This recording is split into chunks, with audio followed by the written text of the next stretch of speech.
நேத்து நடந்த மேட்ச் எத்தன பேர் பார்த்தீங்க அப்படின்னு தெரியல. நேத்து பார்த்துருந்தீங்க அப்படின்னா, விராட் கோலியோட ஷாட்ஸ் அவர் ஆடுன விதம் எல்லாமே பழைய விராட் கோலி. அதாவது யங் விராட் கோலி 2008ல டீமுக்குள்ள எந்த மாதிரி ஒரு பிளேயிங்கோட வந்தாரோ, அந்த மாதிரி ஒரு இன்னிங்ஸ் தான் நேத்து விளையாண்டுருந்தாரு.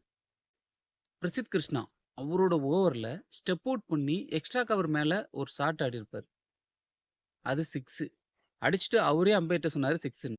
அந்த மாதிரி ஒரு ஷாட்லாம் அவரோட கான்ஃபிடென்ட், அவரோட கேம் எவ்வளோ எவ்வளோ டெக்னிக்கலா ஸ்ட்ராங்கா இருந்தா, அந்த மாதிரி ஒரு ஷாட்ஸ் ஆட முடியும். அதுவும் 4த் ஸ்டம்ப்ல விழுற பால, ஸ்டெப் அவுட் பண்ணி எக்ஸ்ட்ரா கவர் மேல அடிக்கணுன்றதெல்லாம் வேற லெவல்.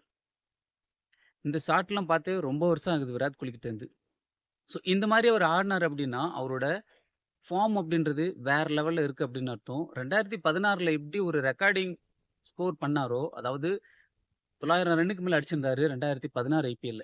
சேம் அதே லெவல்ல தான் இப்பயும் விளையாடிட்டு இருக்காரு, இந்த சீரிஸ் ஃபுல்லாவே. இப்போ அவரு தான் அதிகமா ரன் அடிச்சிருக்காரு இந்த என்னதான் சூரியவன்சி, பிரியன்ஸ் ஆர்யா, ஜெய்ஸ்வால் இவங்க எல்லாருமே விளையாண்டாலும், பட் இவரோட ஷாட்ஸ் எல்லாம் பார்த்தீங்கன்னா, ப்ராப்பர் கிரிக்கெட்டிங் ஷாட்ஸா இருக்கும். அதுதான் அவரோட பெரிய பெரிய பில்லர்ன்னே சொல்லலாம். என்ன நடந்துச்சு நேத்தைய மேட்ச்ல? வாங்க வீடியோக்குள்ள போலாம். வீடியோக்குள்ள போறதுக்கு முன்னாடி நம்ம சேனல புதுசா பார்க்குறீங்க அப்படின்னா, முடிஞ்ச அளவு சப்ஸ்கிரைப் பண்ணுங்க, சப்போர்ட் பண்ணுங்க, ஷேர் பண்ணுங்க. அப்பதான் நான் போடுற வீடியோஸ் உங்களுக்கு வந்து சேரும். ஸோ நேத்து என்ன நடந்துச்சு அப்படின்றத சிம்பிளா பார்க்கலாம். ஸோ டாஸ் வின் பண்ண Royal Challenge Bangalore first fielding பண்ணாங்க. பேட்டிங்ல ஜிடி 203 ரன் அடிச்சிருந்தாங்க 20 ஓவர்ல. அதிகபட்சமா சாய் சுதர்சன் ஒரு அக்ரெசிவான இன்னிங்ஸ். ரொம்ப நாளைக்கு அப்புறம் சுதர்சன் பேக் டு ஃபார்ம் அப்படின்ற மாதிரி. லாஸ்ட்டா நடந்த 5 மேட்ச்லயுமே அவர் சரியா பெர்ஃபார்ம் பண்ணல. நேத்து நடந்த மேட்ச்ல ரொம்ப சூப்பரா இருந்துச்சு அவரோட இன்னிங்ஸ பார்க்கறதுக்கு. அவரோட ஷாட் செலக்ஷன் எல்லாமே சூப்பரா இருந்துச்சு. ரொம்ப சிம்பிளா சொல்லணும் அப்படின்னா, குர்னால் பாண்டியா போட்ட ஒரு பவுன்சர 3 மேன்ல ஒரு அப்பர் கட் ஆடியிருப்பாரு. ஆம், அதெல்லாம் வேற அதாவது ஒரு பேட்ஸ்மேன் ஃபார்ம்ல இருந்தாரு அப்படின்னா, தொட்டதெல்லாம் விளங்கும் அப்படின்னு சொல்லுவாங்க. ஸோ அந்த மாரி தான் நேத்து அந்த ஷாட்ட பார்க்குறப்போ இருந்துச்சு. ஸோ அதுக்கப்புறம் வந்து யாருமே பெருசா விளையாடல. ம் கில்லு, பட்லர் எல்லாருமே வந்து கம்மியான ரன்னுக்கு அவுட் ஆகி போயிட்டாங்க. 20 ஓவர்ல 203 ரன் அடிச்சிருந்தாங்க ஜிடி. இப்ப செகண்ட் ஹாஃப்ல என்ன நடந்துச்சு? சொல்ல வேண்டாம் விராட் கோலி. விராட் கோலி தான் நேத்தைய மேட்ச ஜெயிக்கிறதுக்கு முக்கிய ரீசனா இருந்தாரு ஆர்சிபிக்கு.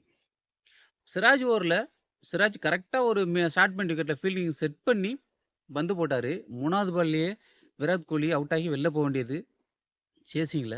பட் நம்ம வாஷிங்டன் சுந்தர் ரொம்ப நேத்து அவருக்கு தூக்கமும் வந்திருக்காது. ஜிடியோட ஃபேன்ஸுக்கு தூக்கம் வந்திருக்குமா என்னன்னு தெரியாது. ஆனா வாஷிங்டன் சுந்தர் நேத்து கண்டிப்பா தூங்கியிருக்க மாட்டார். ஏன்னா, அவர் விட்ட அந்த கேட்ச்னால தான் நேத்து மேட்சே மாறுனுச்சு. ஸோ யங்ஸ்டர் நெறைய பேர் வாட்ச் பண்ணீங்க அப்டின்னா, கேட்ச் எவ்வளோ முக்கியம் அப்டின்றது நேத்து கேட்ச் அவர் விட்டப்போ உங்களுக்கு தெரிஞ்சிருக்கும். ஸோ முடிஞ்ச அளவு ஓவர் கான்ஃபிடென்ட்டா இல்லாம, ரொம்ப லேசியா இல்லாம, கவனமா இருங்க. ஃபீல்டிங் நிக்கிறப்போ. அதுதான் ரொம்ப ரொம்ப முக்கியம். அது மேட்சயே மாத்தி விட்டுரும் இல்ல அப்டின்னா. நேத்தைய மேட்ச்ல அவருடைய இன்னிங்ஸ் விராட் கோலி. அந்த இன்னிங்ஸ் விளையாண்ட விதம் ரொம்ப நல்லா இருந்துச்சு. ரொம்ப அருமையா இருந்துச்சு. யங் விராட் கோலிய பார்த்த மாரி இருந்துச்சு.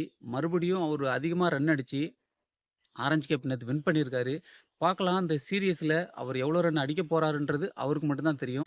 அடுத்து அவர மட்டுமே சொல்ல முடியுமா அப்டின்னு கேட்டா, அவரும் ஒன் ஆஃப் த ரீசன் நேத்து மேட்ச் வின் பண்றதுக்கு. அவருக்கு சப்போர்ட்டா விளையாண்டது யாரு பார்த்தீங்கன்னா, தேவதத் படிக்கல். படிக்கல் இந்த ஐபிஎல்ல அவரோட ஷாட்லாம் ரொம்ப ரொம்ப மெச்சூர்டா இருக்கு. பழைய இதுக்கு முன்னாடி நடந்த ஐபிஎல்லாம் அவரு இந்த அளவுக்கு விளையாண்டுருப்பாரா என்னன்னு தெரியல. இந்த தடவ அவரோட மைண்ட் செட் வேற மாரி இருக்கு. முக்கியமா ஆப்போனன்ட்ல விளையாடுறது விராட் கோலி. அவர தேத்துற விதம் ரொம்ப சூப்பரா இருக்கு. அவரோட கேம் அவர விளையாட விடுற விதமா இருக்கட்டும், எல்லாமே ரொம்ப அருமையா இருந்துச்சு. அவரோட பார்ட்னர்ஷிப் அப்படின்றது ரொம்ப நல்லா இருந்துச்சு. பார்க்கலாம் அவர் கூடிய விரைவில வந்து அவரு இந்தியன் டீமுக்கு விளையாடணும் அப்படின்றது ஆஸ் அ ஃபேனா என்னுடைய எதிர்பார்ப்பும் அதுதான். ஏன்னா, அவருக்கு பின்னாடி வந்த நெறைய பிளேயர்ஸ் வந்து இந்தியன் டீமுக்கு விளையாண்டுட்டு இருக்காங்க. பட் அவர் ரொம்ப போராடிட்டு இருக்காரு. பட் இந்த ஐபிஎல் முடிஞ்சதுக்கப்புறம் அவருக்கு ஒரு பாசிட்டிவான ஒரு நியூஸ் போகும் அப்படின்னு நம்பலாம். ஃபைனலி வந்து ஆர்சிபி நேத்து மேட்ச்ல வந்து வின் பண்ணியிருக்காங்க. 5 விக்கெட் வித்தியாசத்துல 19வது ஓவரோட 5வது பால்ல வின் பண்ணியிருக்காங்க. இப்போ டேபிள்ல அவங்க தான் ஃபர்ஸ்ட் பிளேஸ்ல இருக்காங்க. அவங்களோட பிளேயிங் அப்படின்றது ரொம்ப சூப்பரா இருக்கு. இந்த வருஷமும் கப் அடிக்கிறதுக்கு டிசர்வான டீமா தெரியிறாங்க. பார்க்கலாம். என்னோட விருப்பம் என்ன அப்படின்னு பார்த்தீங்கன்னா, ஆர்சிபி, சிஎஸ்கே இந்த 2 டீமும் ஃபைனல்ல விளையாண்டாங்க அப்படின்னா, ரொம்ப சூப்பரா இருக்கும் பார்க்கறதுக்கு. பார்க்கலாம். இந்த வருஷம் சிஎஸ்கேவும் ஃபைனல் போவாங்க அப்படின்றத நம்பலாம். யார் யார் ஃபைனல் போகணும் அப்படின்றத மறக்காம கமெண்ட்ல சொல்லுங்க. நம்ம சேனல சப்ஸ்கிரைப் பண்ணுங்க.